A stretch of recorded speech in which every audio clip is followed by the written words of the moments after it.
What's up guys, in this video we are checking out the Sofabaton X2, and the reason this product interested me is very simple. In most homes we have too many remotes, one for the TV, one for the streaming box, one for the AC, one for the fan, and then maybe one more for something else. So the promise here is simple.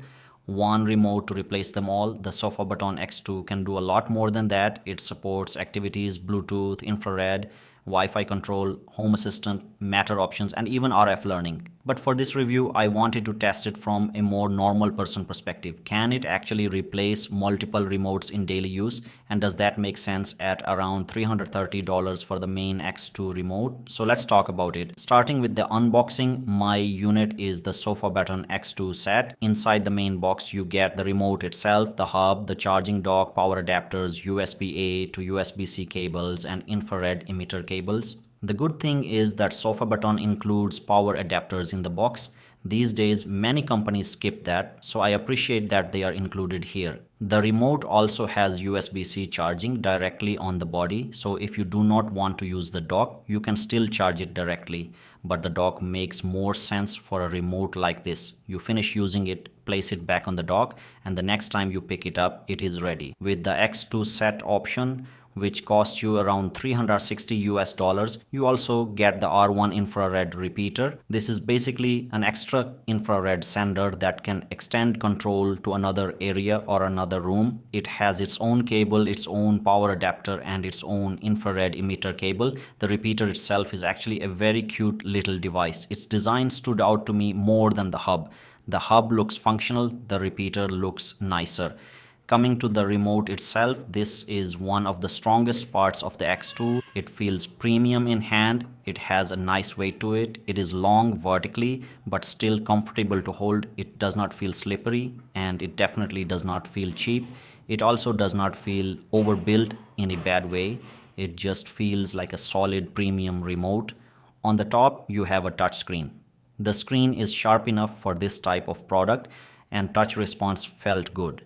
You can select devices, open a remote layout, control activities, adjust settings, and sync from the screen.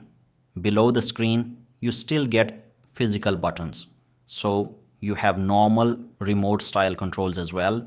That combination is useful, but it also creates a little confusion, because once you have a touch screen and physical buttons together, your brain expects both to control the same interface naturally. For example, if I am inside a screen, I expect the physical back button or navigation buttons to move me around, but you have to use the small on-screen back control instead. This is not a deal breaker. You probably get used to it over time, but in the beginning, the touch and button combination does feel a little confusing.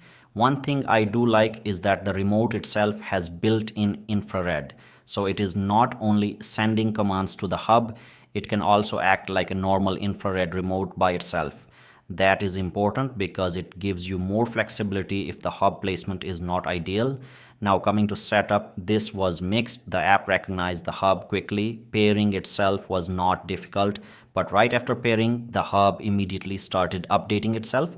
And while it was updating, it would not connect properly.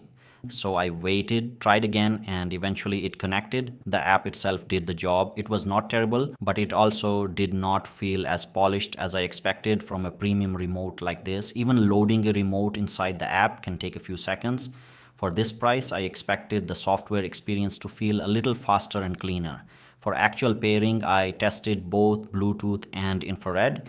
First, I paired it with an old Xiaomi Android box over Bluetooth. That worked flawlessly. Once it was paired, I could control the box from the physical remote. I could also control it from the Sofabaton phone app because the app shows a remote layout as well. So Bluetooth control worked well in my testing. Then I tried infrared with the same device. That also mostly worked. But there was one issue. Using infrared, I could power off the Xiaomi box, but once it was off, I could not power it back on with infrared. With Bluetooth, I could power it back on. I also tested one activity.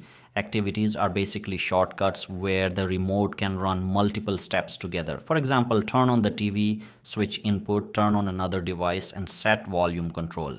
The activity I tested worked fine, but I am not personally the main target audience for deep activity automation. My use case is much simpler. I just want to replace multiple remotes with one. The R1 repeater was one of the better surprises. This is the extra accessory included with the X2 set. The point of it is to send infrared signals in another area where the main hub or remote may not reach properly. To test it, I placed the hub 2 rooms away, then I placed the repeater in another room and used it to control my AC, and it worked. So for people who have devices in different rooms or devices hidden in a cabinet, the repeater can actually be useful. This is not just a cosmetic accessory, it did the job it was supposed to do. There are some features I did not fully test, and I want to be clear about that. I did not test Home Assistant because I do not have a Home Assistant server running. So for me, that feature is not meaningful. Home Assistant support does not mean Google Home devices automatically appear on the remote. It is mainly for power users who already run Home Assistant and want the remote to trigger automations.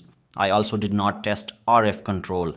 RF is radio frequency control used by some blinds, fans and similar devices. The app also showed Matter options. Matter is a smart home standard for cross-brand devices, but I did not have Matter devices available to validate it properly. So for this review, I am not scoring those features deeply. They may matter to power users, but they are not the reason I would personally buy this remote. I also did not run the battery from full to zero, so I am not going to make a real battery life claim from my testing. Sofabaton claims around 30 days of battery life, but I did not test that fully. What I can say is that the charging dock feels natural for this kind of product. For a remote this premium, having a proper dock makes sense. It gives the remote a fixed place and it reduces the chance of picking it up with low battery. So even without testing the full battery claim, I like the dock. So overall, the Sofabaton X2 is a very interesting remote. The hardware is genuinely good, it feels premium, the touchscreen is responsive, the dock is useful, Bluetooth worked well in my testing, the R1 repeater also worked well and actually extended infrared control across rooms. If your goal is only to replace a few basic remotes, the price becomes hard to justify. At around $330, I think this is more of a power user product. It makes more sense for people who care about activities, IP control, home assistant, repeaters, and more advanced setups. For a normal user who just wants one remote instead of 3 or 4, this may be overkill. Sofabaton's cheaper models may make more sense for that use case. Anyway, those were my thoughts. Let me know what you think in the comments section. Take care. Bye.